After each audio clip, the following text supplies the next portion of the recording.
Hey family, what's up?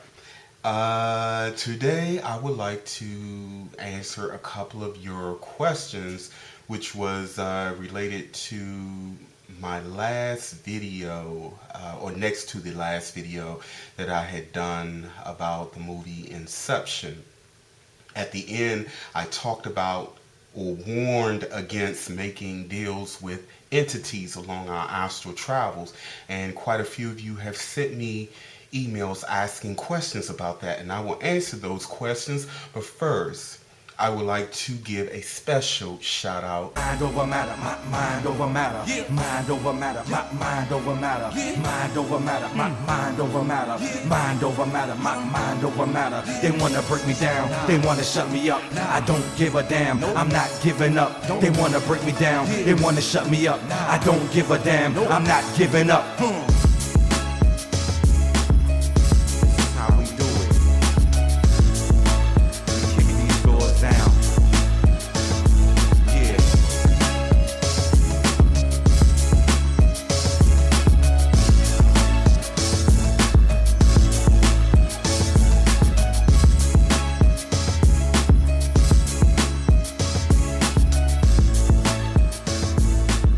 Back to the subject matter at hand. What do I mean when I talk about making deals with entities? Or better yet, someone asked me, had I ever made a deal with an entity? And the answer to that question is unequivocally.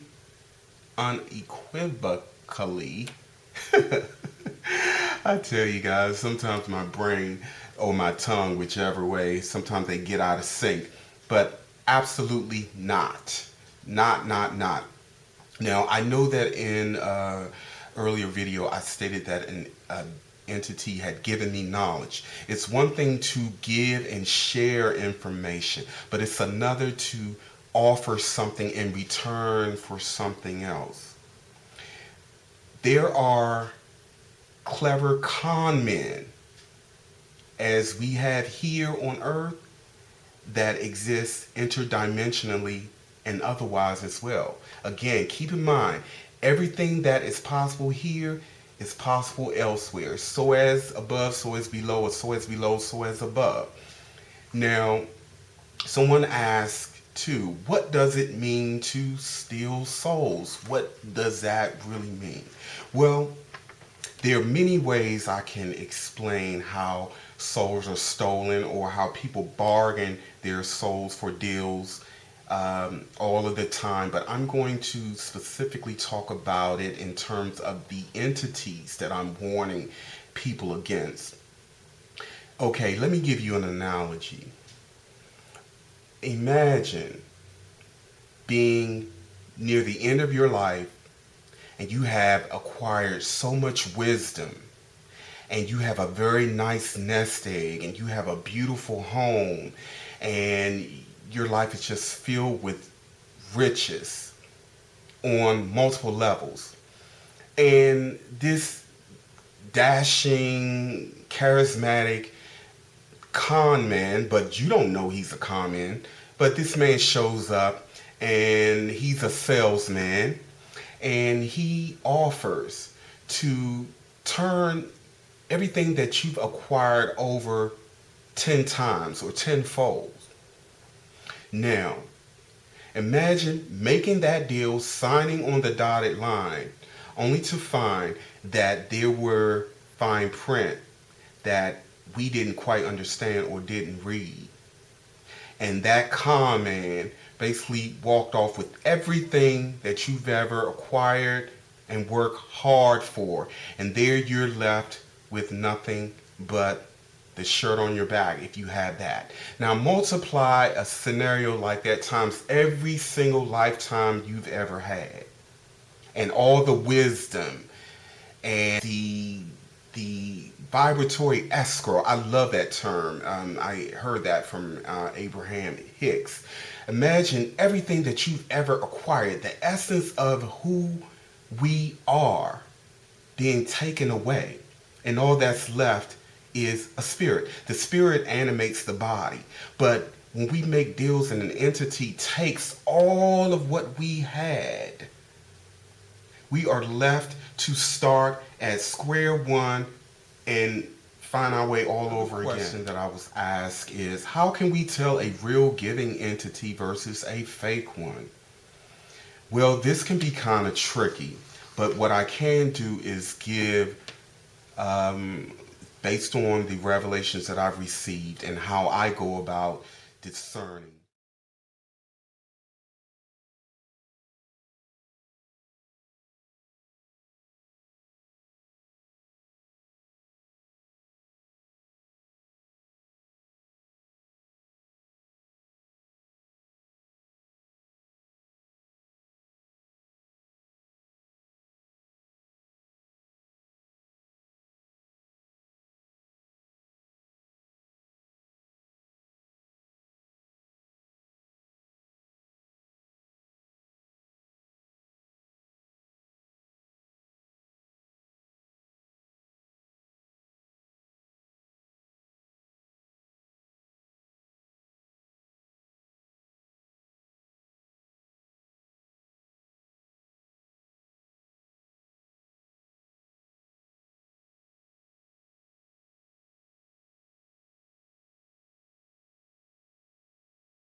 Because a being looks strange does not automatically mean evil, and just because a being looks so incredibly stunning and beautiful does not mean loving and friendly. We have been programmed and trained to be frightened by things that don't fit into the norm and be trusting and engaging to things that appeals to the physical lens, which can only see a small fractal of, or decode a small fractal of what is before us.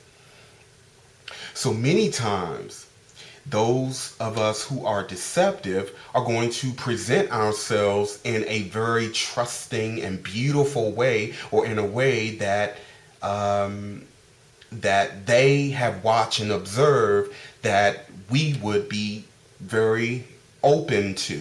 They can present themselves as Jesus, believe it or not. They can present themselves as a deceased loved one. There are some very clever entities who take advantage of our temporal amnesia.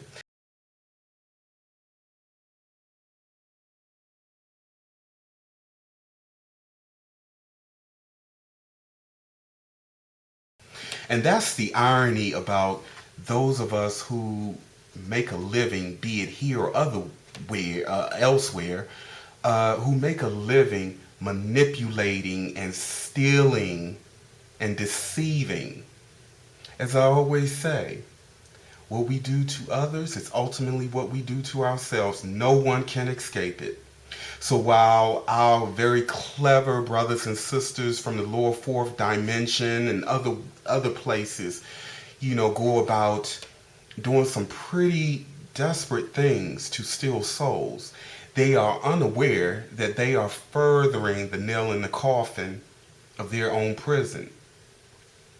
What use is it to have all of these souls, all of this vibrational escrow, when you cannot fool the prime creator? We cannot manipulate the energies around us, but so much, because it is conscious, it is aware. It cannot and will not allow someone who is very deceptive and manipulative to gain access to the higher realms. I don't care how many souls we steal. And this goes for those of us here on earth as well. Those of us who make a living cheating and swindling, we are ultimately doing it to ourselves. There's really nothing to be gained by doing this. I have gone the long and hard road to achieve where I am. That saying, no pain, no gain, has a lot of truth to it. Many of us don't like to be uncomfortable. We want to take shortcuts, even with weight loss, which I'm so happy to admit that I dropped a few pounds. Some of you guys may notice it in the fullness. I've always had a full face, but you know, I've always known that there was and is no easy way, and so my weight has always fluctuated.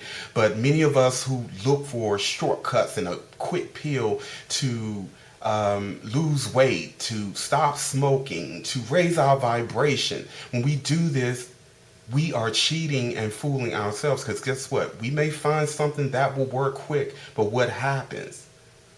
The minute we stop, or the minute the body gets used to it, it comes back 3, 4, 5 folds. Some food for thought, family.